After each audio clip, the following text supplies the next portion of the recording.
Halo semuanya, selamat datang kembali di channel Gargan Film. Di video kali ini Mimin akan melanjutkan alur cerita komik Empress Mother dari episode 31 sampai ke episode 40. Tanpa perlu banyak basa-basi, sekarang langsung aja kita ke pembahasan. Episode 31. Shen yang tadinya marah, sekarang raut wajahnya justru terlihat sedikit tersenyum sambil bertanya pada Jiang. Jangan bilang kau tak sengaja melakukannya. Jiang mengaku kalau ia memang sengaja. Ia beranggapan kalau Jenderal Song sangat kasar dan Shen pasti tak akan menyukainya. Dan belum juga Jiang menyelesaikan bicaranya, Shen seperti biasa dengan sesuka hatinya langsung mendorong Jiang dan memerintahkannya melanjutkan bicaranya. Jiang mengatakan kalau mendiang kaisar di alam sana pasti tak ingin Shen melakukan hal yang bertentangan dengan hati. Shen mengatakan, jangan kau kira karena dengan wajahmu yang mirip dengan mendiang kaisar, kau bisa berbicara mewakili dia. Namun Jiang berdalih kalau ia mengatakan hal tersebut karena Jiang menuruti perintah Shen yang menyuruh Jiang menggantikan mendiang kaisar untuk membahagiakan Shen. Jiang merasa kalau Shen lebih menyukai pria yang lembut. Shen menanyakan, bagaimana kau bisa tahu kalau Jenderal Song yang keras dan galak bisa menjadi lembut atau tidak saat sedang bersama Shen? Ia juga berkata bagaimana kalau ia sudah bosan memakan sayur-sayuran dan ingin mencoba memakan daging.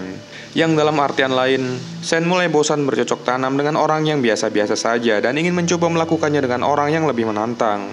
Setelah mendengarnya, Jiang menjawab, kalau yang mulia ingin mencoba memakan daging, hamba juga bisa berubah menjadi apa yang Shen inginkan. Di saat-saat tersebut, Jiang kembali mengeluarkan wajah memelasnya sambil memohon. Jika suatu hari nanti Jenderal Song naik tahta, Jiang ingin tetap melayani di sisi Shen. Dan kalau di saat itu Shen merasa tak nyaman, Jiang memohon untuk keluar dari istana. Shen bertanya apakah ini ucapan jujur. Jiang mengiyakan pertanyaan itu. Sambil mendorong pelan tubuh Jiang, Shen berkata kalau Jiang tak perlu berubah. Shen mengakui kalau dirinya memang paling benci orang yang mencoba mengendalikannya dan menjadikannya burung dalam kandang. Dan Jenderal Song tak akan bisa naik tahta, terkecuali dia bersedia menjadi pengabdinya. Setelah mengatakan semua itu, Shen menanyai Jiang, apakah kau sudah bisa tenang sekarang?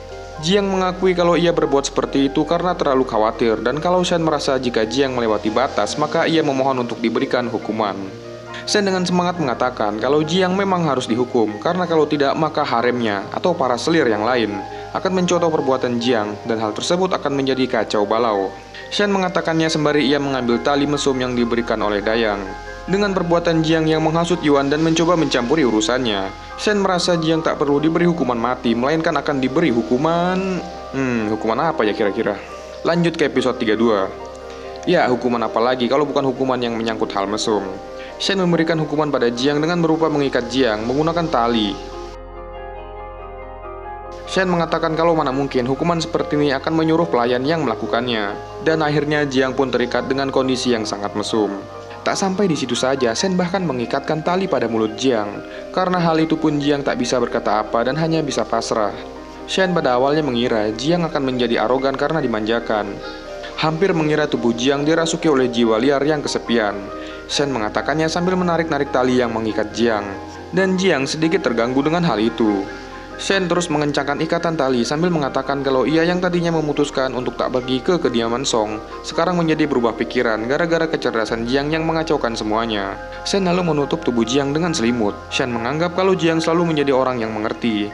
Ia lalu berniat pergi dan akan melepaskan Jiang saat ia kembali. Ia ingin Jiang merasakan bagaimana rasanya melewati hari bagaikan tahun. Saat keluar pavilion, ia memerintahkan para Dayang untuk tak mengganggu Jiang karena ia sedang beristirahat. Ia juga menyuruh salah satu Dayang untuk menginfokan pada Jenderal Song kalau malam ini ia akan pergi ke kediamannya. Dan percakapan Shen didengar oleh Jiang. Dalam benaknya Jiang mengatakan kalau burung dalam kandang selamanya akan menjadi burung dalam kandang. Hanya karena bisa terbang ke dahan pohon lantas mengira bisa menjadi burung phoenix. Sementara itu di kediaman keluarga Shen Weiran mendapatkan info dari pelayannya kalau Shen Tanchao sudah keluar dari istana. Setelah mendengarnya, Weiran langsung memutuskan untuk pergi ke istana. Lanjut ke episode 33. Pada akhirnya Shen Tanchao sampai di kediaman Jenderal Song. Dengan mengenakan pakaian yang berbeda dari biasanya, Tanchao bertanya pada Song, apakah di matamu masih ada aku sebagai seorang ibu suri? Dan Song menjawab kalau Shen tak perlu sekesal itu karena tidak bagus untuk kesehatan. Dan ia menawarkan untuk membicarakan banyak hal sambil meminum arak, dan Song telah menyiapkan semuanya. Shen merasa jika pemikiran Song terlihat jelas, dan ia menyetujui permintaan Song. Tanchao meraih satu kendi arak dan meneguknya hingga menetes mengalir ke lehernya. Song langsung menunjukkan ekspresi penuh nafsu setelah melihatnya.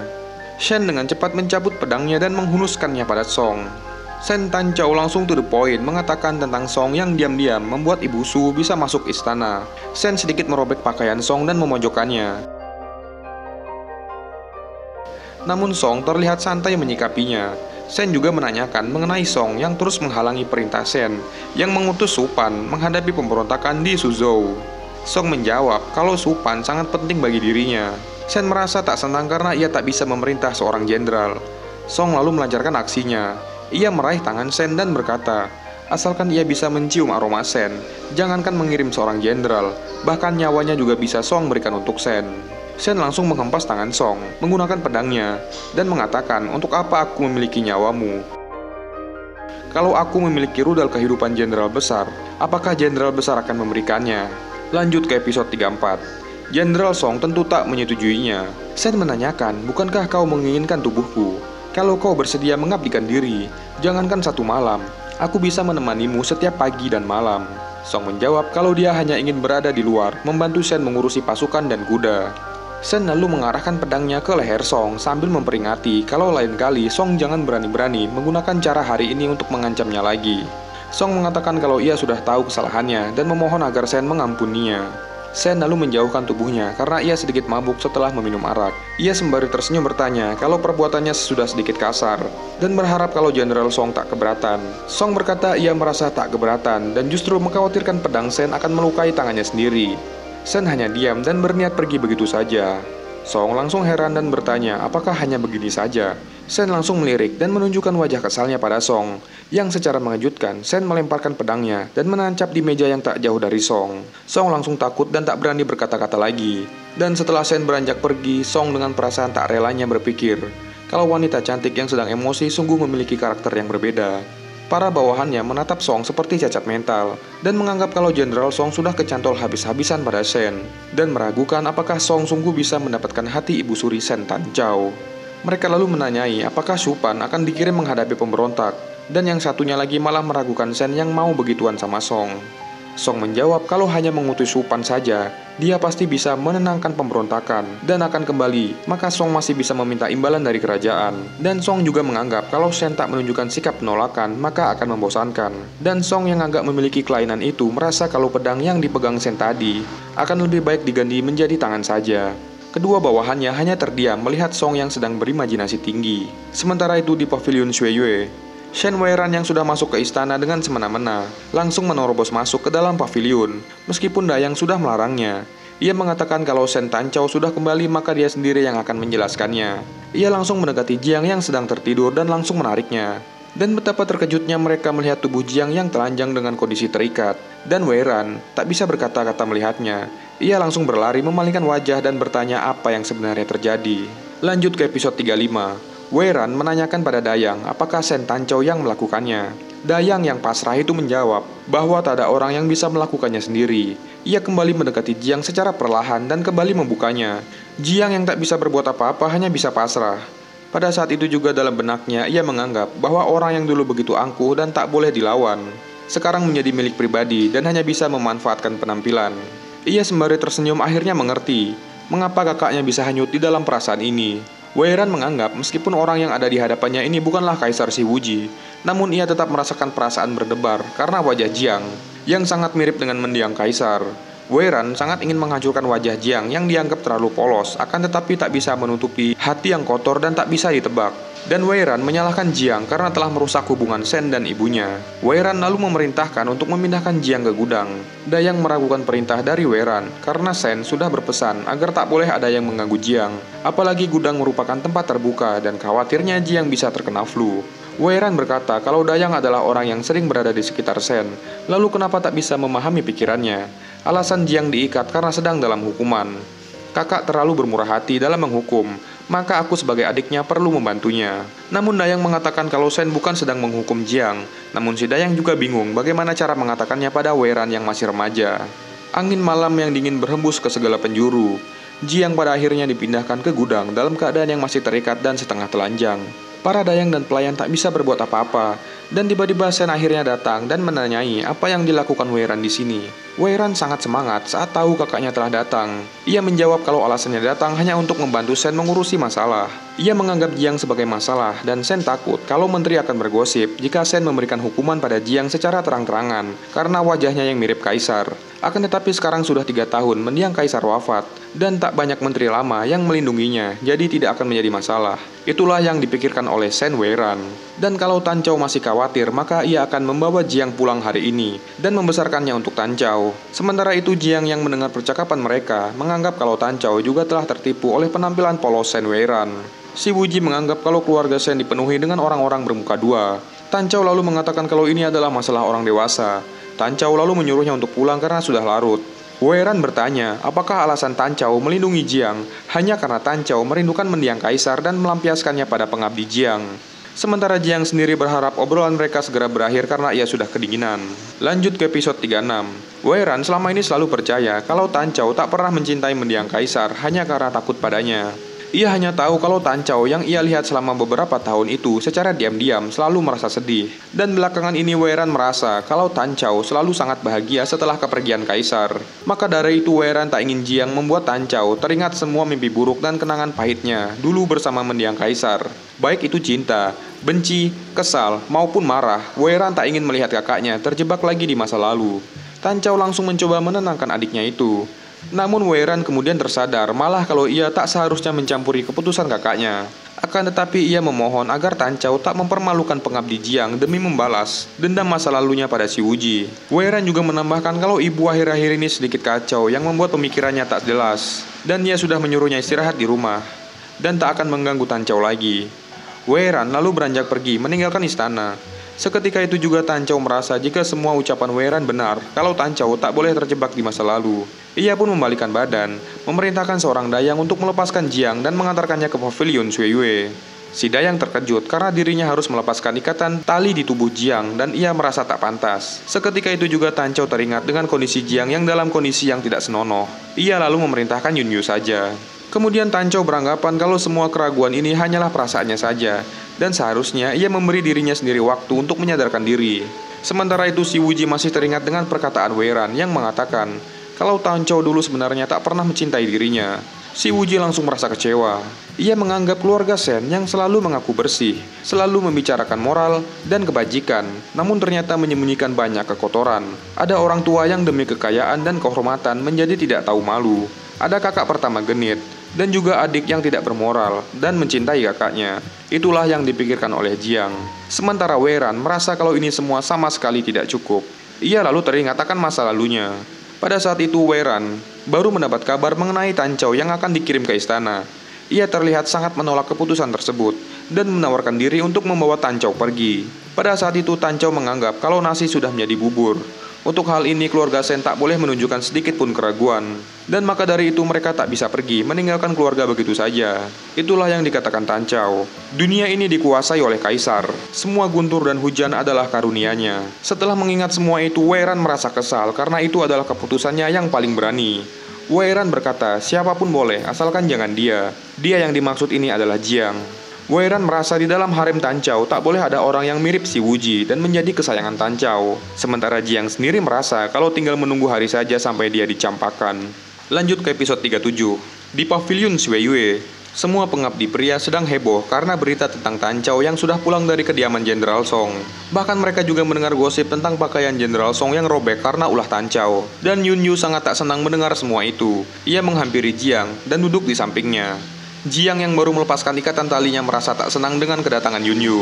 Sementara Yun Yu sendiri merasa ingin juga kalau dirinya diikat oleh sang ibu suri.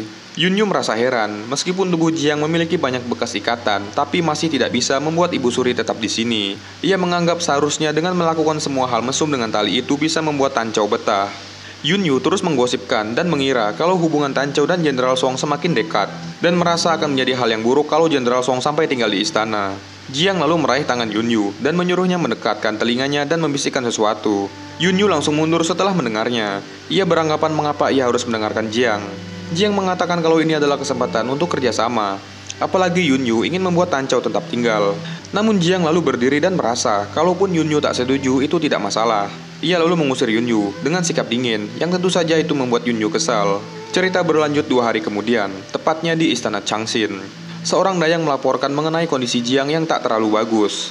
Setelah dipulangkan dari pavilion Xueyue kemarin, dia demam selama 2 hari dan masih belum sembuh. Dia sudah meminum 2 resep obat dari tabib, tetapi masih lemas dan belum membaik. Dayang merasa mungkin karena pakaian Jiang terlalu tipis dan membuatnya jadi masuk angin. Pada saat itu Jiang tak mau melepaskan pakaian yang Tan Chou perintahkan dan memutuskan akan membukanya setelah Tan Chou kembali. Dia merasa harus patuh agar tak membuat Tan Chou kecewa lagi. Pada saat Jiang hilang kesadaran, dia terus memanggil nama Tan Chou dan memohon agar Tan Chou tak menghukumnya. Dan saat sadar, ia menanyakan Tan Chou lalu tertidur lagi. Si dayang berpikir mungkin Tan Chou harus menjenguknya. Kemudian datanglah Tan Chou ke pavilion Xueyue dan menjenguk Jiang. Sementara Jiang sendiri telah tertidur setelah meminum obat. Lanjut ke episode 38, Tan Chou duduk di samping Jiang. Pada saat itu juga Jiang dengan setengah sadar memohon agar Tan Chou tak mencampakkannya karena ia sudah menyadari kesalahannya. Jiang menarik tangan Tan Chou dan mendekatkannya ke tubuhnya. Jiang memohon agar Tan Chou tak pergi. Sementara Tan Chou langsung menggenggam tangan Jiang dan memperhatikannya. Ia merasa Jiang semakin mirip dengan Si Wuji ketika memejamkan mata. Kemudian kita diperlihatkan sebuah kilas balik beberapa tahun yang lalu di Balai Hanzang. Para dayang menginfokan pada Tan Chou kalau Kaisar Si Wuji baru meminum obat. Dan Tan Chou lalu menyuruh mereka pergi karena ia yang akan merawatnya. Ia lalu mendekati Si Wuji yang sedang tertidur dan membasuh tubuhnya. Tiba-tiba Si Wuji secara mengejutkan langsung meraih tangan Tan Chou dan membaringkannya ke ranjang. Si Wuji menjilat leher Tan Chou dan akan melakukan cocok tanam. Dengan sikap Tan Chou yang sedikit menunjukkan sikap penolakan, Si Wuji bertanya apakah Tan Chou tak bersedia melayaninya. Tan Chou menjawab kalau ia bersedia, tetapi ia sedikit takut karena ia belum pernah melakukan hal seperti ini. Selain itu alasannya masuk istana hanyalah untuk merawat, dan hanya berani melakukan tugasnya sebagai pelayan. Setelah mendengarnya, Si Wuji menganggap Tan Chou pandai mencari alasan dan langsung menyuruhnya pergi. Lanjut ke episode 39. Tan Chou terkejut dengan perintah Si Wuji. Apalagi ia juga berkata kalau hari ini Tan Chou tak perlu lagi melayaninya. Saat keluar dari ruangan, Si Wuji sangat terpesona oleh kecantikan Sen Tan Chou. Sementara Tan Chou sendiri pada saat itu hanya memikirkan beribu cara untuk keluar dari istana dan tak pernah berpikir untuk menjadi islirnya. Karena wanita yang menjadi selir sang kaisar, seumur hidupnya tak akan bisa keluar dari istana. Tan Chou tak bisa menebak pikirannya dan mengira dirinya telah membuat kaisar marah. Setelah dipertimbangkan, dia memutuskan untuk melakukan sesuatu. Tan Chou mengira kalau sakit flu akan menyiratkan ketidakberdayaan, penolakan yang halus, dan menjaga jarak dengan Si Wuji, dan menghindari kecanggungan. Kemudian esok harinya Si Wuji mencari Tan Chou. Seorang pelayan berkata kalau Sen Tan Chou sedang sakit, dan ia takut menularkannya pada kaisar. Maka dari itu ia dipindahkan keluar dari Balai Hanzang. Lama setelah kejadian itu, Tan Chou baru mengerti. Penolakannya memang menghilangkan niat Si Wuji untuk membuatnya menurut. Saat Si Wuji datang menjenguknya, Tan Chou takut membuat kaisar marah. Jadi dia berpura-pura mengigau dan mengungkapkan rasa suka dan kagumnya kepada kaisar. Sen yang sedang pura-pura mengigau itu berkata, "Apakah yang mulia datang dalam mimpi saya? Tentu saja ini hanya mimpi, karena hamba hanya bisa mengagumi, hanya ingin berada di dekat Anda dan melihat Anda setiap hari. Hamba tak ingin berada di kamar istana yang terpencil setiap hari, menantikan kedatangan Anda. Namun hamba juga tak berani mendekat, karena takut diriku akan sombong dan serakah." Itulah yang dikatakan oleh Sen Tan Chou sembari ia meminta pada Si Wuji agar mereka kembali seperti dulu. Namun Si Wuji hanya terdiam mendengar semua itu. Akan tetapi tak lama setelahnya, Tan Chou mendapatkan titah penerimaan gelar. Tan Chou pun merasa jika apa yang dilakukan Jiang sekarang ini sama seperti apa yang dilakukannya dulu. Karena melihat Jiang sedang tertidur pulas, Tan Chou pun diam-diam menarik tangan Jiang. Seketika itu juga Jiang terbangun dan ia terkejut melihat Tan Chou yang berada di dekatnya. Kemudian Tan Chou merasa karena Jiang sudah bangun, maka ia akan melanjutkan pekerjaannya.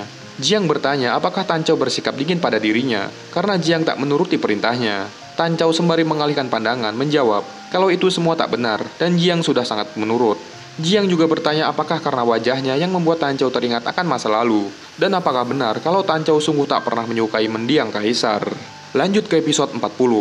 Tan Chou pada saat itu juga langsung menganggap kalau pertanyaan itu sama seperti pertanyaan Si Wuji dahulu. Ia lalu hanya menjawab dengan mengatakan agar Jiang jangan terlalu banyak berpikir saat sedang sakit. Jiang lalu menanyakan apakah benar kalau Tan Chou menyuruhnya tinggal di istana, bukan untuk mengurangi pedihnya kerinduan. Tan Chao seakan-akan melihat si Wuji yang datang ke hadapannya untuk meminta penjelasan atas perasaannya. Namun Jiang mengatakan kalau ini hanya perasaan sepihaknya saja, dan dia merasa tak seharusnya berharap bisa mendapatkan kasih sayang Tan Chao. Tiba-tiba Jiang merasa lemas dan terjatuh ke arah Tan Chao. Namun Jiang tiba-tiba menarik tubuh Tan Chao dan membalikannya supaya tubuhnya yang menjadi alas. Tan Chao pun jatuh menimpa Jiang. Setelah itu pun Jiang meminta maaf dan mengatakan kalau tubuh Tan Chao sangat berharga. Pada saat itu juga Tan Chao merasa empati karena hal tersebut. Ia lalu berkata kalau mendiang kaisar sangat terkenal, jadi wajar kalau awalnya Tan Chao merasa takut padanya. Penyakit mendiang kaisar setiap hari semakin memburuk. Sebagai permaisurinya, tentu saja Tan Chao mengkhawatirkan kondisinya. Tak peduli apa yang dikatakan orang lain, Tan Chao hanya ingin Jiang tahu kalau ia sama sekali tak membenci wajah Jiang dan juga tak membencinya. Tubuhmu adalah milikmu sendiri, dan kau perlu istirahat dengan baik. Itulah yang dikatakan oleh Sen Tan Chao. Ia lalu pergi meninggalkan Jiang. Kemudian kita diperlihatkan sebuah kilas balik yang menceritakan saat Tan Chao sedang bersama si Wuji, dan keduanya yang akan menikah. Pada saat itu, si Wuji bertanya apakah Tan Chao menyukainya. Karena kali ini ia merasa telah memenuhi permintaan Tan Chao, dan kelak gilirannya yang harus melakukan tugasnya untuk memenuhi keinginan si Wuji. Dan di malam itu si Wuji menunjukkan sikap yang berbeda dengan dirinya yang sakit-sakitan menjadi seorang pemburu, sabar dan tahan lama. Dia sungguh adalah seorang pemimpin. Tidak mengizinkan Tan Chao berkomentar sedikit pun. Saat telah menjebolkan serambi lempitnya Tan Chao, si Wuji mau Tan Chao mengingat kalau di dunia ini dirinya adalah satu-satunya orang yang bisa membuatmu merasakan sakit seperti ini. Oke guys, selesai sudah rangkum alur cerita komik Empress Mother dari episode 31 sampai episode 40. Jangan lupa like, komen, dan subscribe channel ini agar Mimin semakin semangat membuat kelanjutan ceritanya episode demi episode. Mimin pamit undur diri dan sampai ketemu lagi di video Mimin yang akan datang.